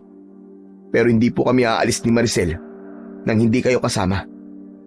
Hindi na po ligtas ang lugar na to para sa ating lahat. Hindi ba't sinabi ko na sa'yo na hindi kami aalis sa lugar na ito? Bilang tatay mo ay inuutusan kitang sundin ako sa pagkakataong ito. At bilang anak nyo, ay hindi ko naman po kayo pwedeng pabayaan. Kaya ang gusto ko ay sumama kayo sa amin ni Maricel paalis ng lugar na to, tay. Isipin niyo po ang pwedeng mangyari sa inyo, lalo na kay OG. Wala po tayong laban sa mga aswang. Sanay na kami sa buhay namin dito simula nung nagkaroon ng aswang dito. Huwag mo kaming alalahanin dahil kaya naming protektahan ang aming mga sarili. Hindi ko alam kung bakit mas pinipili niyo pa rin manatili sa lugar na to. Kahit alam niyong delikado na sa ngayon. Sa tingin niyo po ba ay matatahimik ako sa Maynila habang alam ko na gabi-gabi ay maaaring may masamang mangyari sa inyo? Hindi po kami aalis ni Maricel nang hindi kayo kasama. Naputol ang aming pag-uusap nang may narinig kaming boses ng isang matandang babae sa labas ng bahay. Tinawag nun sina nanay at tatay. Napansin ko ang pagbakas ng takot sa mukha nilang dalawa. Sinabi ni tatay na siya na ang lalabas. Tumayo siya at saka siya lumabas ng bahay. Nagtaka ko sa naging reaksyon ng mga magulang ko. Kaya sinundan ko si tatay sa labas. Doon ay nakita ko ang isang matandang babae na kausap niya. Mahaba ang puting buhok ng matanda na umaabot sa bewang nito. Malalaki ang kanyang mga mata na parabang palaging naninindak. Hindi ko naririnig ang pinag-uusapan nila pero bakas sa mukha ni tatay ang pagkabahala. Maya-maya pa ay pumasok silang dalawa sa bahay. Umupo ang matandang babae at napansin ko na titig siya kay Maricel. Ang babae yun, buntis siya. Tama ba ako? Nagkakamali ka. Hindi buntis ang nobya ng anak ko. Hindi mo ko balililang, Armada. Amoy na amoy ko ang sagol sa kanyang sinapunan. Isang buhay na unti-unti nabubuo sa loob ng kanyang katawan. Napakatagal ko nang naghihintay ng isang inosenteng buhay na maaari nating gamitin sa gabi ng pag-aalay. Lubayan mo ang pamilya ko, Agapita. At sa tingin mo ba, ay magagawa mo kong pigilan sa kung anong gusto ko? Malapit na ang gabi ng pag-aalay at kailangan nating gawin ang nararapat upang mas lumakas tayong lahat. Tayong lahat ba? Ang lalakas? O ikaw lang? Ginawa mo na kaming mga alimaw. Hindi pa ba sapat yun sa'yo? Wala ka nang magagawa, Armada. Hindi ko kasalanan kung nandito ang anak mo at ang nobya niya. Habang naririnig ko ang pag-uusap ni tatay at ng matandang babae na tinawag niyang Agapita, ay labis akong naguluhan. Hindi ko maunawaan ang kanilang pinag-uusapan at hindi ko rin maintindihan kung bakit parang takot si tatay kay Agapita. Maya-maya pa ay tumayo na si Agapita at lumapit siya kay Maricel. Ngumiti siya at lumabas ang mga ngipin niyang halos nabubulok na lahat. Bumakas ang takot sa muka ni Maricel. Hindi ba't tapa ako, Iding? Buntis ka. Mga 4 o 5 buwan na. Tama po kayo. Maaari ko bang hawakan ang tiyan mo? Gusto ko lang maramdaman ng sagol sa loob ng katawan mo. Umangat ang kamay ni Agapita para hawakan ang tiyan ni Maricel. Hindi nakagalaw si Maricel dahil parang natakot siya. Ngunit bago pa dumampi ang palad ni Agapita sa tiyan ng nobya ko, ay pinigilan na yon ng nanay ko. Hinawakan niya ang kamay ng matandang babae. Hindi mo pwedeng hawakan ng isang tao nang walang pahintulot niya. Pero nagpaalam naman ako. Narinig mo ba siyang sumagot na pwede mo siyang hawakan? Hindi naman. Hindi ba? Hindi ibig sabihin na hindi siya nagsalita ay pumapayag na siya. Mas makabubuti kung umalis ka na, Agapita, at lubayan mo na ang anak ko at ang nobya niya. Tumiim ang bagang ni Agapita. May galit na rumihistro sa kanyang muka at walang imik siyang umalis. Nang wala na ang matandang babae, ay agad na isinara ni tatay ang pinto at bumalik kami sa pagkainan. Sino ba ang Agapita na yon? Bakit parang takot kayo sa kanya? Lusing, narinig na ng anak natin ang hindi niya dapat marinig. Sa palagay ko, ay kailangan na nating sabihin sa kanya ang buong katotohanan. Tama ka. Wala nang dahilan pa para magtago tayo sa kanya. Sige na, ikaw nang magsabi sa kanya ng mga dapat niyang malaman. Teka, ano pa po ba ang dapat kong malaman? Ang ibig niyong sabihin meron pa kayong tinatago sa akin? Yung aswang na humabol sa inyo sa gubat kagabi. Ang aswang na yun ay si Agapita. At ang aswang na umatake kay Agapita para iligtas kayo ay walang iba kundi ang nanay mo. Ano? Hindi totoo yan. Paano magiging aswang si nanay, tay? Ang gusto ko pong sabihin nyo ay ang katotohanan, hindi yung isang gawa-gawang kwento lang. Yung pagiging aswang ni Agapita, pwede ko pa po paniwalaan yun pero si nanay, aswang. Hindi ko po paniniwalaan yan. Totoong sinabi ng tatay mo, Edmond. Alam kong para sa iyo ay mahirap tong paniwalaan. Pero hindi lang ako ang aswang sa baryo na ito, kundi pati na ang tatay mo at si Ochi. Pati ba naman kayo, Nay? Ano po bang kalokohan to? Sinasabi niyo po ba yan? Para umalis na po kami ni Maricel?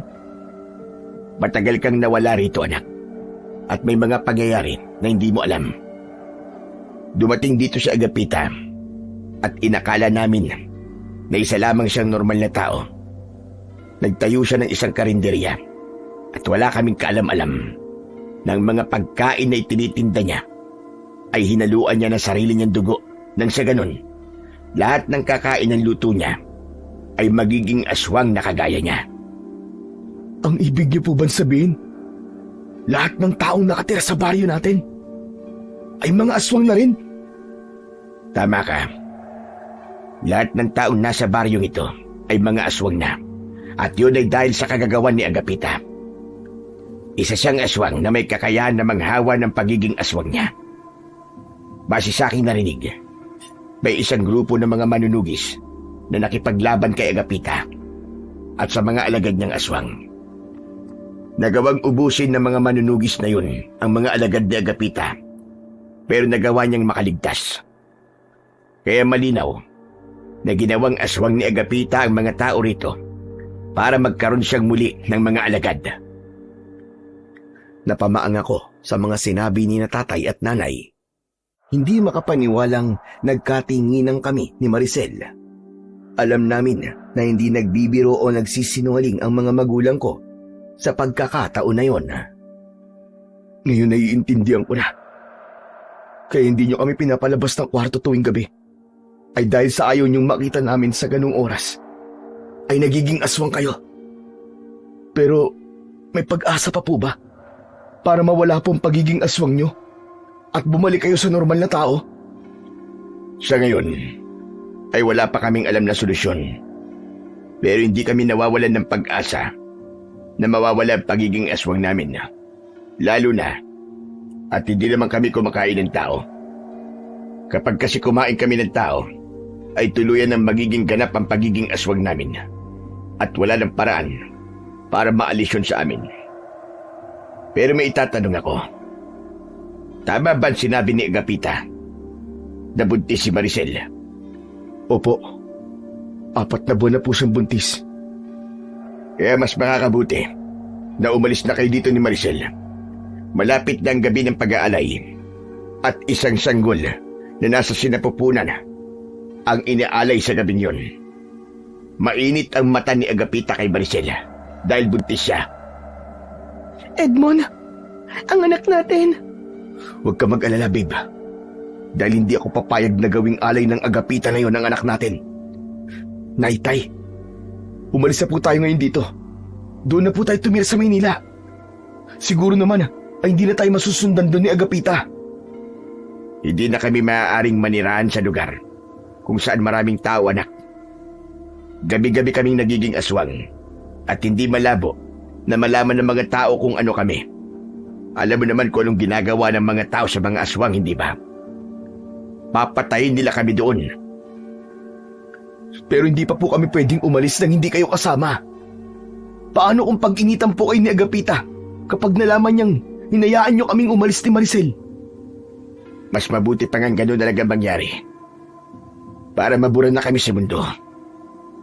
Hindi namin gustong mabuhay ng ganito gabi-gabi. At kailangan naming magpunta sa gubat para lamang pumatay ng mga ligaw na hayop. Ang importante, anak, ay makaalis na kayo ni Maricel dito ng ligtas. Hindi, tay. Hindi po kami aalis nang hindi ko kayo kasama.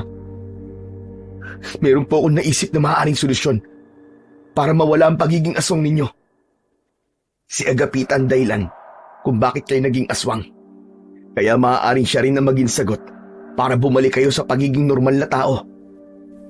Anong ibig mo sabihin, anak? Hindi kaya kapag nagawa natin patayin si Agapita, ay mawawala rin ang pagiging aswang ninyo? Hindi ko alam. Wala pang sumusubok sa amin na gawin ang bagay na yan. Dahil pakiramdam namin ay makapangyarihan si Agapita. Para sa amin, ay siya ang aming pinuno. Dahil siya ang dahilan kung bakit kami naging aswang ngayon. Hindi porke nagawa niya kayong mga aswang, ay makapangyarihan na siya. Kung totoong makapangyarihan at malakas siya, hindi niya kailangan ng mga alagad. Kung magtutulong-tulong po tayo, malaki ang posibilidad na mapapatay natin si Agapita at baka yung pa maging dahilan para mawala ang pagiging aswang ninyo. Tay, subukan lang po natin. Kung hindi man mawala ang pagiging aswang nyo, kahit wala na si Agapita, ay mas mabuti pa rin yun para mamuhay kayo rito nang wala kayong kinakatakutan. Hinawakan ko ang kamay ng tatay ko at diretso ko siyang tinignan sa kanyang mga mata. Ipinaramdam ko sa kanya. Ang kailangan naming gawin ay ang magkaisa para matalo namin ang kasamaang bumabalot sa aming baryo. At kahit nalaman kong aswang na ang aking pamilya, ay hindi ako nakaramdam ng takot sa kanila. Sigurado ko na hindi nila kami sasaktan ni Maricel dahil sa kabila ng pagiging aswang nila ay nangingibabaw pa rin ang pagmamahal sa kanilang mga puso. Kinagabihan ay naging handa ako dahil may kutob ako na darating si Agapita para kunin si Maricel. Habang nasa kwarto kami ni Maricel ay isang itak ang nakapatong sa maliit na lamesa para kung sakaling kailanganin namin yon ay madali ko yung makukuha. Hanggang sa dumating na nga ang aming kinatatakutan. Mula sa labas ng bahay ay narinig namin ang pagtawag ni Agapita kina nanay at tatay. Sumilip kami ni Maricel sa bintana at kinilabutan ako dahil hindi lang si Agapita ang naroroon, kundi naroroon din ang iba pang mga aswang sa baryong yon. Lahat sila ay sobrang nakakatakot ang mga itsura. Sina nanay at tatay ang humarap kina Agapita. Nasaan na ang nobya ng anak niyo? Ibigay niyo siya sa akin. Wala na sila rito. Umalis na sila kaninang umaga. Hindi niyo ako maluloko. Naaamoy ko siya. Nandyan siya sa loob ng inyong bahay. Huwag niyo akong pilitin na gumamit ng dahas. Kung ayaw ninyong magkagulo tayo rito, ibigay niyo na siya sa akin hanggang kaya ko pang magtimpe. Hindi mo siya makukuha, Agapita. Pagod na kami maging sunod-sunuran sa iyo. Hindi na kami natatakot sa iyo. Sa isang kisap mata ay nag-anyong aswang ang mga magulang ko. Hindi ako makapaniwala sa nakikita ko ng sandaling yon. Sumugod si tatay sa mga aswang habang si nanay naman ay tumakbo papasok sa loob ng bahay. Pumasok siya sa kwarto namin ni Maricel. Tumakas na kayo. Dumaan kayo sa gubat. May daan doon papunta sa kabilang baryo. Oje, samahan mo ang kapatid mo at si Maricel. Ituro mo sa kanila ang daan sa gubat. Magmadali kayo. Pero, paano po kayo ni tatay? Huwag mo na kaming isipin, anak. Kaya namin ang mga sarili namin. Tumakas na kayo. Bilisan nyo na, nagmamakaawa ko sa inyo. Labag man sa kalooban ko, naiwanan ang mga magulang ko, ay inisip ko pa rin si Maricel at ang anak namin. Kaya, nang muling lumabas si nanay, ay hindi na kami nagsayang pa ng oras. Lumabas kami ni Maricel at ng kapatid kong si Oji mula sa bintana sa likod ng bahay. Dala ko ang matalas na itak para meron akong magagamit para protektahan ang aming mga sarili.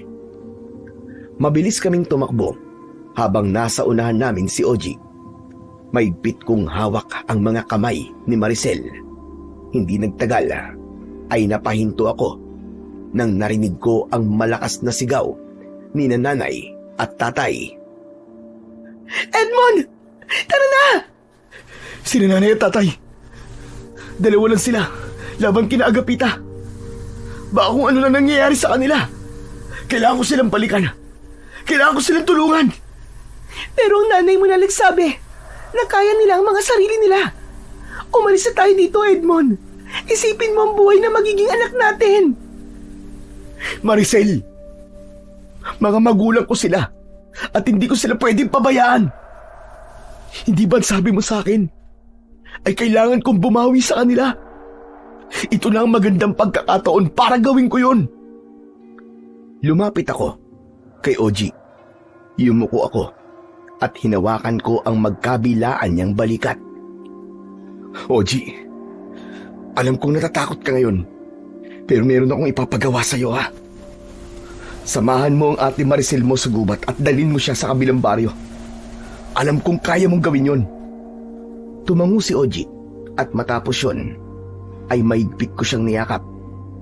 Humarap ako kay Maricel at siya naman ang niyakap ko. Hindi kita kayang iwan, Edmond. Kung makikipaglaban ka sa mga aswang, makikipaglaban na din ako. Makinig ka sa akin, Maricel. Sa ngayon, ang prioridad ko ay ang kaligtasan mo at ng anak natin, kaya sumama ka na kay Oji. Nangangako ko sa'yo na walang masamang mangyayari sa akin. Hindi ako papayag na mamamatay ako ngayong gabi dahil papakasalan pa kita. Kailangan ko lang talagang tulungan ng mga magulang ko. Kaya tumakas na kayo ni Oji. Sige na, bilisan nyo! Sa pagkakataon na yon, ay nakinig na si Maricel sa akin.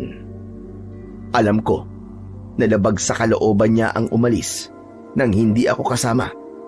Pero nararamdaman ko na naiintindihan niya ang gusto kong mangyari. Nang sumama na si Maricel sa kapatid kong si Oji, ay mabilis akong tumakbo pabalik kina nanay at tatay.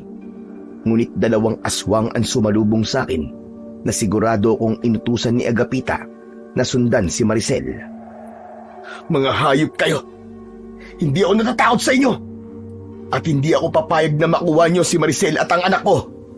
Dadaan muna kayo sa ibabaw ng bangkay ko! Sabay na umatake ang 2 aswang. Nang sandaling yon, ay nag-aapoy na ang puso ko sa kagustuhan na maging ligtas ang mga mahal ko sa buhay. Kahit wala akong kaalaman sa pakikipaglaban, ay ginawa ko ang lahat para matalo ang 2 aswang. Sinunggaban ako ng 1 aswang, pero sinalubong ko siya ng taga sa ibabaw ng kanyang ulo, habang ang isa namang aswang ay sinaksak ko sa leeg na agad niyang ikinamatay. Ang aswang na tinaga ko sa ulo ay buhay pa at hindi ko naiwasan ang pagkalmot niya sa aking dibdib. Pero mabilis kong itinarak ang itak sa tapat mismo ng puso niya na naging dahilan ng kanyang kamatayan. Nagpatuloy ako sa pagtakbo papunta sa mga magulang ko. Umasa ako na hindi pa huli ang lahat para iligtas ko sila mula kay Agapita at sa iba pang mga aswang. Nang nakarating na ako sa harapan ng aming bahay, ay nagulantang ako sa aking nakita. Nakahandusay sa lupa sina nanay at tatay. Kapwa sila duguan habang nasa harapan nila ang aswang na si Agapita. Susugod sana sa akin ang mga aswang, pero pinigilan sila ni Agapita. Edmond! Anong ginagawa mo rito? Bumalik po ako para tulungan po kayo ni nanay. Napakabuti mo palang anak. Napakaswerte ng mga magulang mo. Pero nasa ang nobya mo? Ibigay mo siya sa akin. Dahil kung hindi, ay tutuluyan kong patayin ang nanay at tatay mo. Hindi mo siya makukuha, hayop ka. Hindi ako papayag na gawin mong alay ang anak ko. Matapang ka. Yan ang gusto ko. Bibigyan kita ng pagkakataong mabuhay. At yun ay kung papayag kang maging isa sa mga alagad ka. Impakto ka. Sa tingin mo ba ay papayag ako na maging alipin ng isang kagaya mong mahina at tuwag? Sino ang tinatawag mo duwag at mahina? Tanga ka rin pala. May iba pa ba akong kausap? Hindi ba't ikaw lang naman? Oo, Agapita. Isa kang duwag at mahina. Nagpapatawa ka ba? Paano ko magiging duwag at mahina kung nagawa kong aswagan lahat ng mga tao sa baryong ito? Kailangan mong gawin yon dahil hindi mo kayang mag-isa. Hindi mo kayang mabuhay nang wala kang mga alagad. Dahil kung ikaw lang, Sigurado ako na napakadali mo lang talunin at patayin. Hindi totoo yan. Bawiin mo ang sinabi mo. Bawiin mo! Isang nakakalokong ngisi ang sumilay sa labi ko dahil nakita ko ang galit at takot sa mga mata ni Agapita. Hindi nga ako nagkamali dahil totoo ang nasa isip ko na mahina nga si Agapita kung wala ang mga alagad niya. Isa-isa kong tinignan ang mga aswang na alam kong dating mga tao na normal na namumuhay sa baryong yon. Kayong lahat! Alam ko na kahit mga aswang kayo, ay hindi pa rin nawawala sa inyo ang pagiging tao. Huwag niyong kakalimutan na si Agapita ang sumira sa mga buhay ninyo. Siya ang dahilan kung bakit kayo nabubuhay sa dilim. Siya ang dahilan kung bakit kayo naging mga halimaw. Hindi niyo siya dapat katakutan. Dahil kung magsasama-sama tayo, ay matatalo natin siya. Magkakasabay na tumingin ang mga aswang kay Agapita at unti-unti silang lumapit dito. Nahihintakutang napaatras naman ang impakta na si Agapita. Sandali lang! Sandali! Huwag kayong maniniwala sa kanya. Lumayo kayo sa akin. At patayin ninyo ang lalaking yan. Sundin niyo ako. Dahil ako ang inyong Panginoon. Hindi pinakinggan ng mga aswang si Agapita at magkakasabay nilang inatake si Agapita.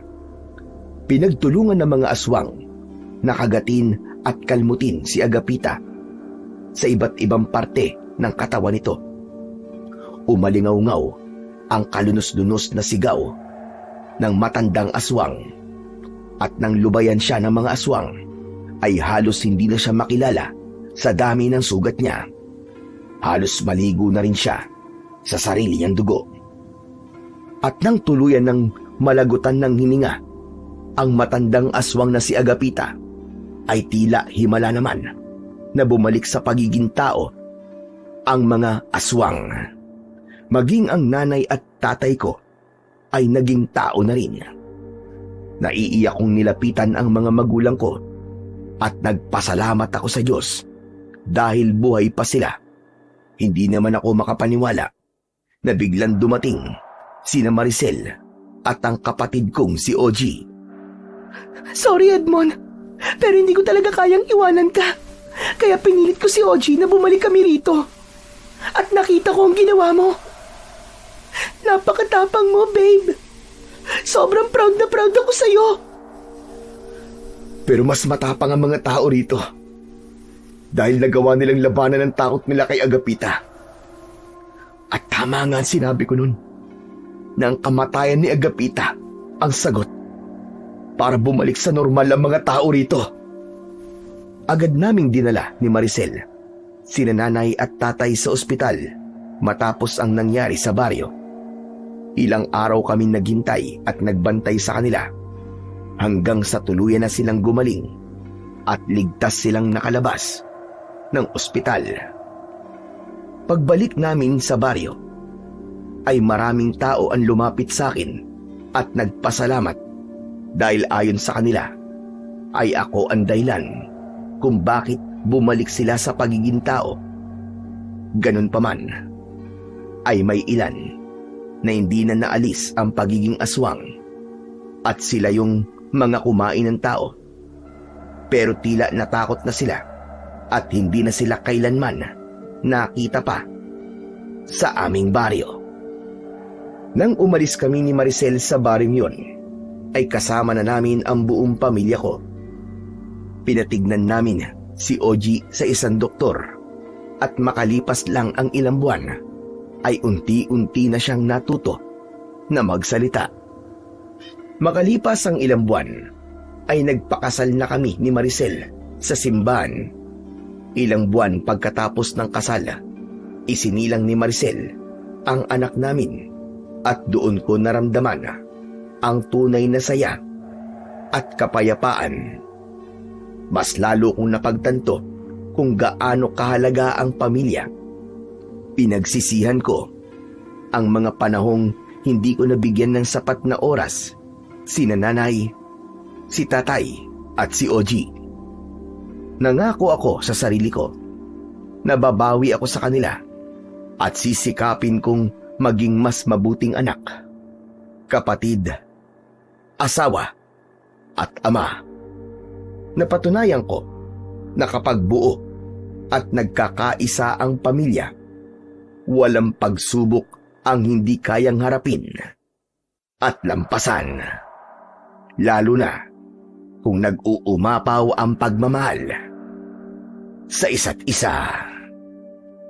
Sa kwentong ating napakinggan, pinatutunayan lamang na sa mundong patuloy ang pag-ikot at paghahabol sa kita, madalas nating nakakalimutan na ang oras ay isang kayamanang hindi na muling maibabalik kapag ito'y nawala. Ang salapi ay maaaring kitain muli, ngunit ang mga sandaling hindi natin naibigay sa ating pamilya ay mananatiling alaala ng pagkukulang. Mas mahalaga ang panahong inilalaan natin sa kanila, ang pakikinig sa kanilang mga kwento, ang paggabay sa mga anak, at ang simpleng pagsasalo-salo, sapagkat dito nabubuo ang pagmamahalan at pagkakaisa. Ang isang buo at nagkakaisang pamilya ay sagradong biyaya ng Panginoong Diyos. Kapag ito'y pinangalagaan, nagkakaroon tayo ng lakas upang harapin ang anumang hirap ng buhay. Sapagkat kapag kumpleto ang pamilya sa pagmamahal at presensya ng isa't isa, walang pagsubok ang hindi kayang lampasan. Ayon nga sa Ecclesiastes 3:1, ang lahat ng bagay ay may kanya-kanyang kapanahunan at may panahon para sa bawat gawain sa silong ng langit. Ipinapaalala nito na may tamang oras para sa trabaho at may tamang oras para sa pamilya. Hindi sapat na tayo'y kumikita lamang. Kailangan din nating maging naroroon, pisikal, emosyonal at espiritual para sa mga mahal natin sa buhay. Bilang mensahe ko sa inyo, tandaan natin na ang tunay na tagumpay ay hindi nasusukat sa dami ng perang na iuuwi, kundi sa dami ng panahong na ibibigay at pagmamahal na naipapadama sa ating pamilya. Ang trabaho ay mahalaga upang makapagbigay ng sustento, ngunit ang presensya at oras ang tunay na bumubuo ng tahanan. Sa huli, ang mga alaala at yakap ng pamilya ang mananatili. Hindi ang overtime, hindi ang pagod, kundi ang pag-ibig na ating naiparamdam habang may panahon pa. Maraming salamat po sa walang sawang pakikinig at pagsuporta sa aking mga YouTube channel na The Voice Addict at mga kwento ni Apong Isaac. Mabuhay po ang pamilyang nagsisikap na manatiling buo at magkakasama. Sa kabila ng hirap ng buhay, patuloy na nagmamahalan at handang gawin ang lahat upang mapanatili ang pagkakaisa at presensya ng bawat isa sa loob ng isang masayang tahanan. Maraming salamat po sa inyong lahat. Hanggang sa susunod na kwento, at pagpalain po nawa kayong lahat ng Diyos na may kapal.